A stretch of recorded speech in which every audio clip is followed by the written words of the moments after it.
Hello दोस्तों, आपका हमारे चैनल पर स्वागत है। कहानी शुरू करने से पहले कृपया हमारे चैनल को सब्सक्राइब कर लें और बेल आइकन दबाना ना भूलें।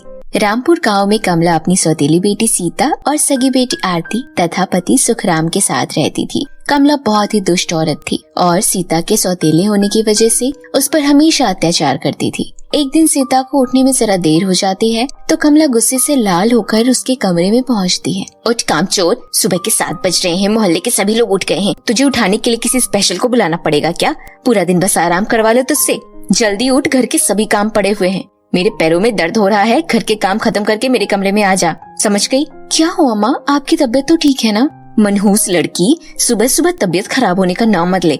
मैं भली चंगी हूँ, तेरे कहने पे मुझे नजर न लग जाए। माफ कीजिए माँ, वो मुझे आपकी फिक्र हो रही थी इसलिए पूछ लिया। चुप कर, मैं तेरी माँ नहीं हूँ। तू सौतेली है सौतेली, मेरी एक ही बेटी है आरती। ठीक है, मैं जा रही हूँ, तो उठकर घर के कामों में लग जा। इतना कहकर कमला वहाँ से अपनी बेटी आरती के पास चली जाती है। उठ जाओ प्यारी बेटी, देखो सूरज मामा निकल आए हैं। आज जो तुम बोलोगे मैं तुम्हारे लिए वही बनवाऊंगी। एक ही तो संडे होता है मेरी प्यारी बेटी के लिए, जिस दिन वो आराम से उठती है, वरना ये स्कूल वालों ने तो जीना हराम कर रखा है, जो सुबह सुबह 7 बजे उठा देते हैं मेरी बेटी को। गुड मॉर्निंग माँ, मैं उठ गई हूँ। आज मुझे अपने दोस्तों के साथ शॉपिंग पर जाना है, तो कृपया मुझे 5000 रूपए दे दीजिएगा।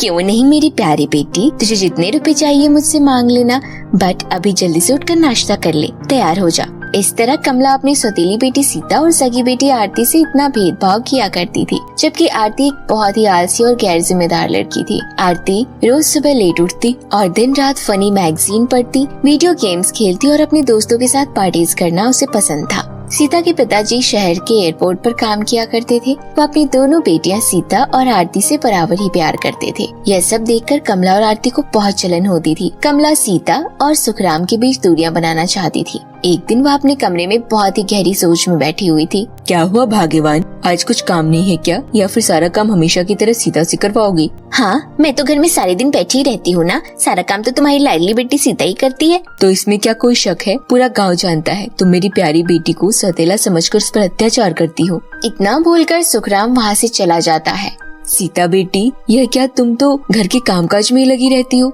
अभी तुम्हारी पढ़ने लिखने की उम्र है और तुम्हारे एग्जाम्स भी आने वाले हैं। तुम अपनी पढ़ाई पर ध्यान दो, या घर के काम तो होते रहेंगे। जी पिताजी, मैं साथ साथ पढ़ाई भी कर रही हूँ, आप चिंता मत कीजिए, मैं पूरी तरह ठीक हूँ। यह सुनकर सुखराम वहाँ से चला जाता है। इसी तरह दिन निकल रहे होते हैं और सीता और आरती अब बड़े हो जाते हैं। कमला, मैं सोच रहा था एक दिन ऑफिस की छुट्टी करके सीता और आरती का दाखिला कॉलेज में करा दूं। ये क्या कह रहे हैं आप? आपको छुट्टी करने की कोई जरूरत नहीं है, मैं हमारी दोनों बेटियों का एडमिशन खुद करवाऊंगी। सुखराम को कमला की बातों पर विश्वास नहीं होता, परंतु वह लड़ाई झगड़े से बचने के लिए अपनी पत्नी का विरोध नहीं करता और वहाँ से चुपचाप चला जाता है। अब कमला सीता पर अत्याचार और बढ़ा देती है और उससे घर के सभी काम करवाने लगती है। एक दिन सीता बगीचे में पौधों को पानी लगा रही होती है कि तभी उसकी एक सहेली उससे मिलने आती है। सीता अपनी सहेली से बातें करने लगती है और बातों बातों में उसे पता ही नहीं चलता कि कब टाइम निकल गया। बहुत देर बाद जब वह अंदर जाती है तो सोफे पर बैठी कमला उस पर गरजने लगती है। कहाँ मर गई थी? मैं तुझे पिछले 2 घंटे से आवाज लगा रही हूँ और तू है कि मेरी सुनती ही नहीं है। वह मैं माँ अपनी सहेली से बात कर रही थी। सहेली से बात कर रही थी? रुक, अभी तुझे बताती हूँ। इतना कहकर कमला सीता के गालों पर जोरदार चाटा मार देती है।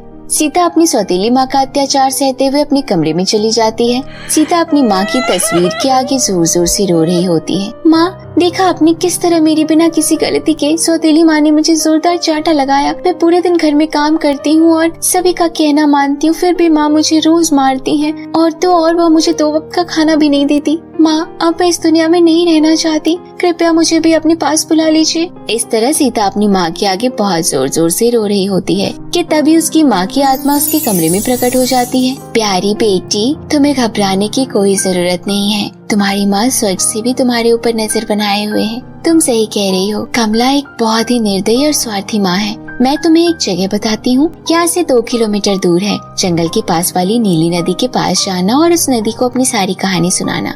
वह एक जादुई नदी है, तुम्हारे इन हालातों को देखते हुए वह जरूर तुम्हारी मदद करेगी। यह सब सुनकर सीता अपनी माँ का कहना मानते हुए जंगल से होते हुए उस नदी के पास जाती है। सीता नदी के पास जाकर कहती है, हे जादुई नदी, कृपया मेरी मदद कीजिए। और इस तरह सीता नदी को बताती है।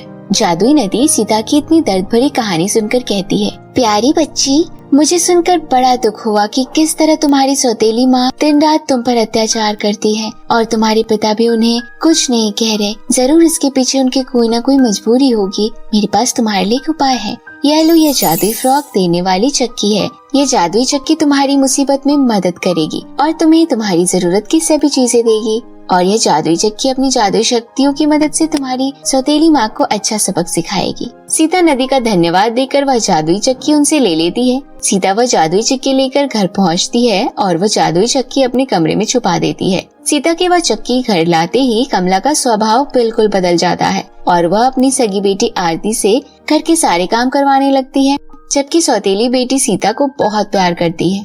कमला को कुछ समझ नहीं आ रहा था कि वह ऐसा क्यों कर रही है। अपनी सगी बेटी पर अत्याचार करने लगी थी। उसे नहीं पता था कि ऐसा उससे जादुई चक्की करवा रही है, परंतु यह सब देखकर सीता को बहुत खुशी होती है कि उसका बदला वो जादुई चक्की ले रही है।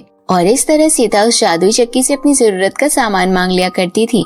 वहीं दूसरी तरफ दोनों माँ बेटियों को अपने किए की सजा मिल रही थी। शाम को जब घर आकर सुखराम आरती को घर के काम करते हुए देखता है तो वह हैरान हो जाता है। जब वह सीता के कमरे में जाकर देखता है तो सीता एक सुंदर सी जादुई फ्रॉक पहनी हुई थी। यह सब देखकर सुखराम उससे पूछता है कि ऐसा कैसे हुआ।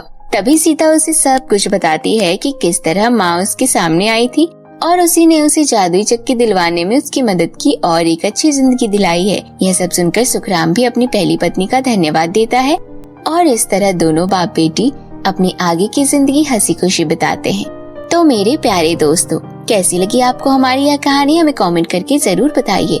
यदि आपको कहानी अच्छी लगी हो तो हमारे चैनल को सब्सक्राइब करें।